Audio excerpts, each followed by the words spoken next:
Isang mapagpalang araw sa ating lahat. Ito po si Zarel Vanajane F. Abcas ng Grade 7 Immaculada Concepcion. Sa bidyong ito ay tatalakayin natin ang buhay ni Jose Garcia Villa. Alam mo ba, si Jose Garcia Villa ay isinilang noong 5 ng Agosto 1908. Siya ay isang Pilipinong makata, kritiko ng panitikan, manunulat ng maikling kwento at pintor.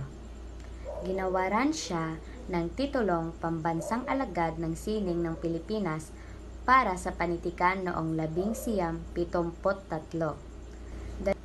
Gayon din ng Guggenheim Fellowship sa malikhaing pagsulat ni Conrad Aiken. Kilala siyang nagpasimula ng baligtad na eksema ng rhyme ng konsonansya sa pagsulat ng tula.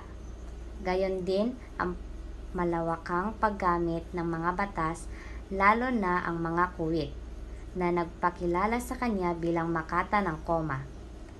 Ginagamit niya ang pen name na Doviglion, hango sa dove, eagle at lion, batay sa mga karakter na kanyang hinango mula sa kanyang sariling mga akda.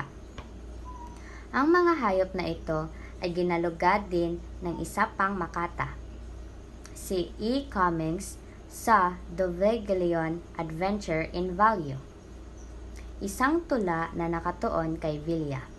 Si Villa ay pumanaw noong 7 ng Pebrero 1997. Narito ang ilan sa kanyang mga sikat na tula.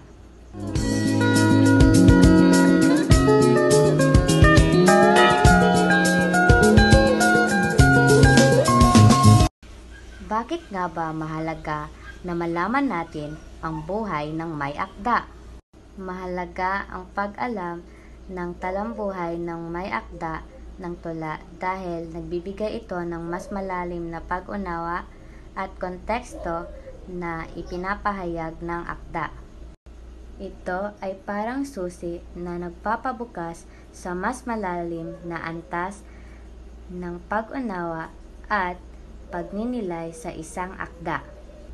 At dito nagtatapos ang pagdiskubre sa talambuhay ni Jose Garcia Villa. Bye-bye!